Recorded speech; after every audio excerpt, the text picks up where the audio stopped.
The telegram arrived at Johnny Cash's home in August 1968.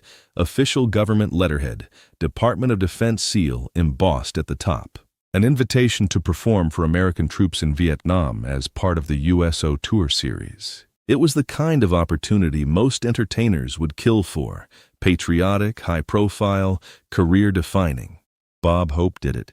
Martha Ray did it. It was what you did if you supported the troops, if you loved your country, if you wanted to be seen as a serious American artist rather than just a country singer. Johnny read the telegram 3 times, each reading making the implicit expectations clearer. They wanted Johnny Cash, the man in black, the voice of working America, to fly to Vietnam and perform for the soldiers. But more than that, they wanted him to perform patriotism.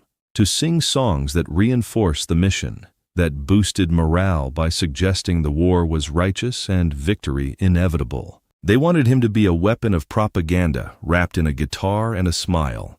He set the telegram down and called his manager. Tell them no. The conversation that followed was predictable. His manager explained the opportunity, the visibility, the goodwill, the door this would open with politicians and mainstream audiences.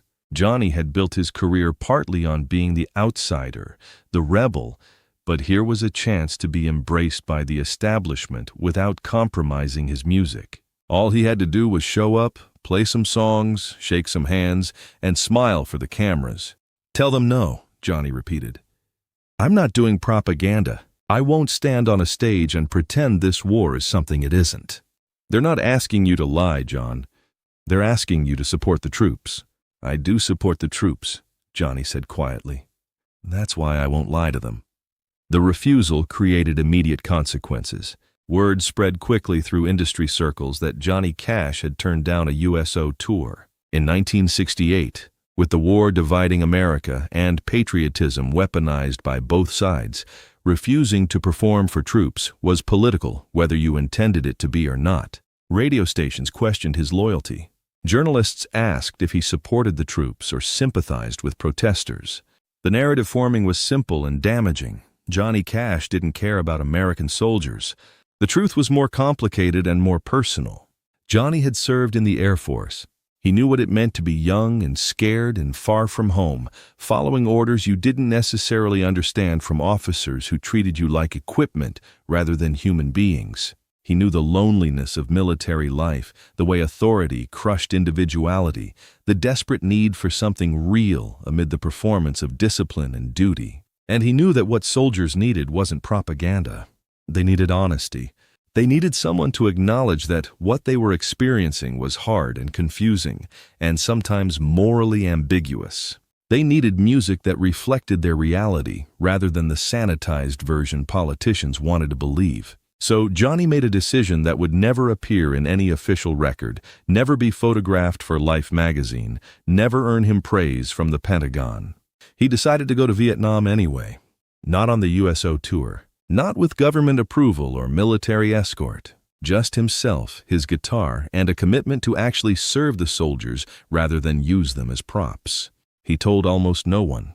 June knew because keeping secrets from her was impossible and pointless. His band didn't know. This wasn't a Johnny Cash and the Tennessee 3 production. This was personal. He contacted a chaplain he'd met years ago who was now stationed in Vietnam, explained what he wanted to do, and asked if it was possible to visit hospitals and small outposts without official authorization. The chaplain's response was cautious but encouraging. If you come as a visitor, not as an entertainer, if you keep it small and don't create security concerns, I can probably arrange some access. But no cameras, no press, no official recognition. You'd just be another civilian visiting the wounded. That's exactly what I want to be, Johnny said. He flew to Vietnam in October 1968, commercial flight to Saigon, no fanfare, no announcement. The heat hit him like a physical force when he stepped off the plane, wet, oppressive, carrying smells of jet fuel and distant smoke, and something else he couldn't quite name but recognized as the scent of a place where death was routine. The chaplain, Captain Robert Miller, met him at the airport. He was younger than Johnny expected, maybe 30, with the exhausted eyes of someone who'd seen too much and the kind smile of someone determined not to let it destroy him. "Mr. Cash, I have to be honest, I wasn't sure you'd actually come." "Johnny." "And I made a promise." "Well, Johnny, I've arranged visits to 3 field hospitals over the next week. These aren't the clean facilities you see in recruitment ads. These are where they bring soldiers straight from combat. It's hard." "Are you sure you're ready for this?" Johnny wasn't sure, but he nodded anyway. The first hospital was a collection of tents and prefab structures outside Da Nang. The smell hit him before he entered. Disinfectant failing to cover blood and infection and fear. Rows of beds filled with boys, and they were boys, 18, 19, 20 years old, broken in ways that would define the rest of their lives. Captain Miller led him through quietly. "We don't announce visitors. It can be overwhelming for them. We just walk through, and if someone wants to talk, we talk." Johnny carried his guitar case, feeling suddenly inadequate. What was a song going to do for a kid who'd lost his legs? What comfort could music offer to someone whose face was half covered in bandages, whose screams he could hear from down the corridor? They passed a bed where a soldier lay staring at the ceiling, both arms ending in bandages above where his hands should have been. Johnny stopped. The soldier was maybe 19, crew cut, freckles visible beneath the pallor of trauma and medication. "Can I sit?" Johnny asked. The soldier's eyes shifted to him, slow recognition forming. "You're Johnny Cash." "I am. What's your name?" "Private David Chen." "Illinois." His voice was flat, emotionless. "They sent you to cheer us up? Tell us it's all worth it?" The bitterness was earned, and Johnny didn't deflect it. "No, they didn't send me. I came because I wanted to. Not to tell you anything. Just to sit, if that's okay." David studied him for a long moment. "Can you play something?" "I can't sleep. Haven't really slept since it happened. The sounds keep playing in my head." Johnny opened his guitar case and pulled out the acoustic. He didn't ask what David wanted to hear. He just started playing "I Walk the Line," quiet enough not to disturb other patients, but clear enough to fill the space around David's bed. He watched the soldier's face as he played. The tension didn't leave. That was probably permanent now, but something shifted. The eyes closed. The breathing deepened slightly. And when Johnny finished, David whispered, "Again." So Johnny played it again, and then he played Big River and Folsom Prison Blues, and songs he'd written about loneliness and distance and feeling trapped in circumstances beyond your control. He played for maybe an hour before a nurse gently indicated it was time for David's medication. As Johnny stood to leave, David said, "Thank you. Not for the music. I mean that too, but for not trying to make this okay. For just sitting here like maybe it's okay that it's not okay." Johnny nodded, not trusting himself to speak, and moved to the next bed. This pattern repeated across the hospital. He'd sit, sometimes talk, mostly listen, occasionally play. The conversations were raw and honest in ways that official USO shows could never be. Soldiers told him about friends who'd died, about confusion over why they were fighting, about fear that they'd never be normal again, about anger at politicians who sent them here, and citizens who judged them for going. Johnny didn't offer platitudes or patriotic rhetoric. He just witnessed their pain, acknowledged it as real and valid, and occasionally offered music as a temporary respite rather than a permanent solution. At one bed, a soldier named Marcus Williams from Alabama asked, "Why are you really here? You didn't have to come to this shithole." "Because I refused to lie for the government, and that meant I couldn't come officially. But I wanted to see you all, not as propaganda, just as people." Marcus laughed, bitter and sharp. "Man, that's the most honest thing anyone said to me in months. Everyone else keeps talking about duty and honor like those words mean something when you're watching your sergeant bleed out in a rice paddy." "What would you want people to know?" Johnny asked. "Back home, what would you want them to understand?" Marcus was quiet for a long time. "That we're doing our best with what we were given. That it's complicated. That some of us believe in the mission and some of us don't, but we're all just trying to survive and get home. That judging us, either as heroes or baby killers, misses the point. We're just kids who got drafted."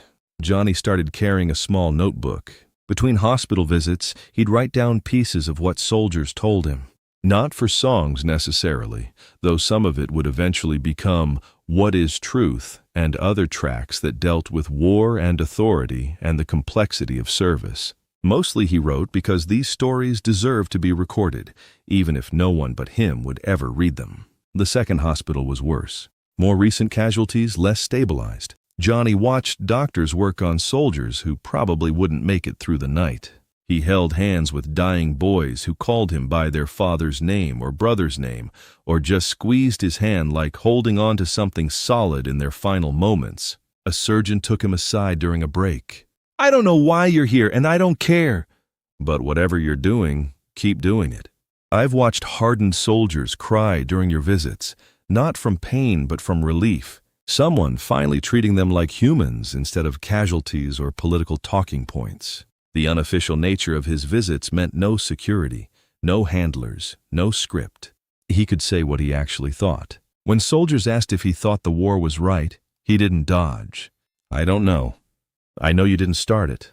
I know most of you didn't choose to be here. I know that whether this war is right or wrong, you're paying the price for it. That doesn't seem fair." One evening, Captain Miller took him to a smaller outpost, more of a fortified camp than a hospital. About 40 soldiers stationed there, rotating guard duty, living in constant low-level fear of attack.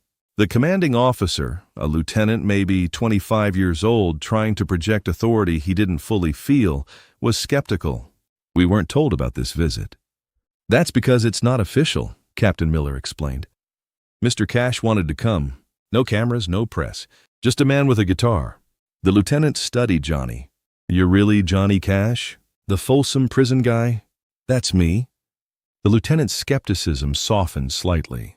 Some of the men would probably appreciate it. "It's been a rough week. We lost 2 yesterday. Morale is not great." That night, Johnny played for the 40 soldiers in a mess tent with a generator providing flickering light. It wasn't a concert. There was no stage, no sound system, just Johnny sitting on a wooden crate with his guitar, while soldiers sat on the ground or leaned against walls, exhausted and weary. He started with Folsom Prison Blues, and something shifted in the room. These were men who understood being trapped, who knew about counting time and missing home and feeling like the walls were closing in.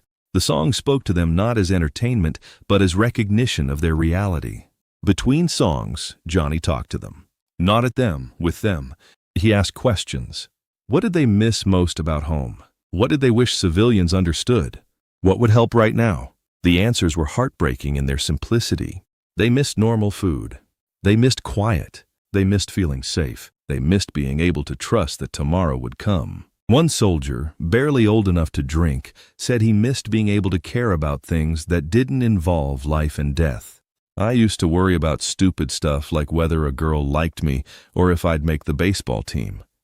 I'd give anything to worry about stupid stuff again." Johnny played until his fingers hurt, until his voice was raw, until the generator started sputtering low on fuel. When he finally stopped, a sergeant approached him. "Sir, I just want to say thank you. Not for coming, though that matters too, but for not treating us like we're stupid. The USO shows, they're fine, but everyone's performing. The entertainers are performing patriotism, we're performing gratitude, and it's all just..." He struggled to find words. "Dishonest?"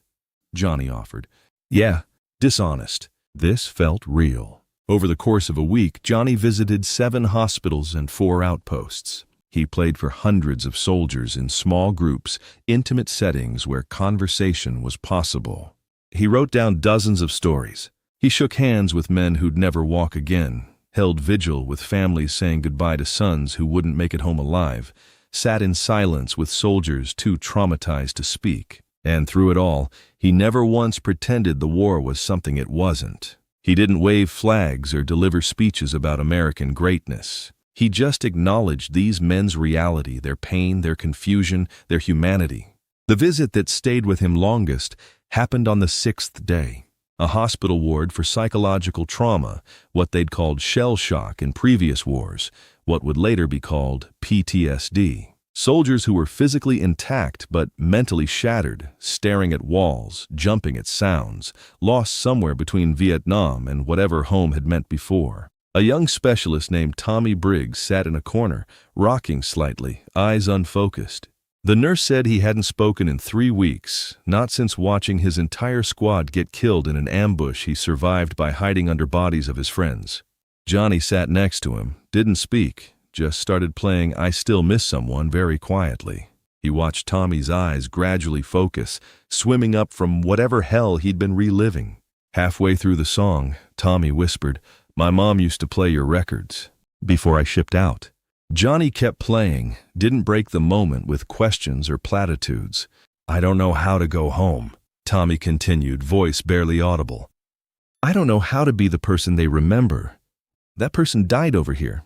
Johnny finished the song before responding, "Maybe you can't be who you were. Maybe you have to figure out who you are now. But you're still here, Tommy. That's something." "Is it? Sometimes I wish I'd died with them. At least then I wouldn't have to carry this." They sat in silence for a long time. Finally, Johnny said, "I can't tell you it gets easier.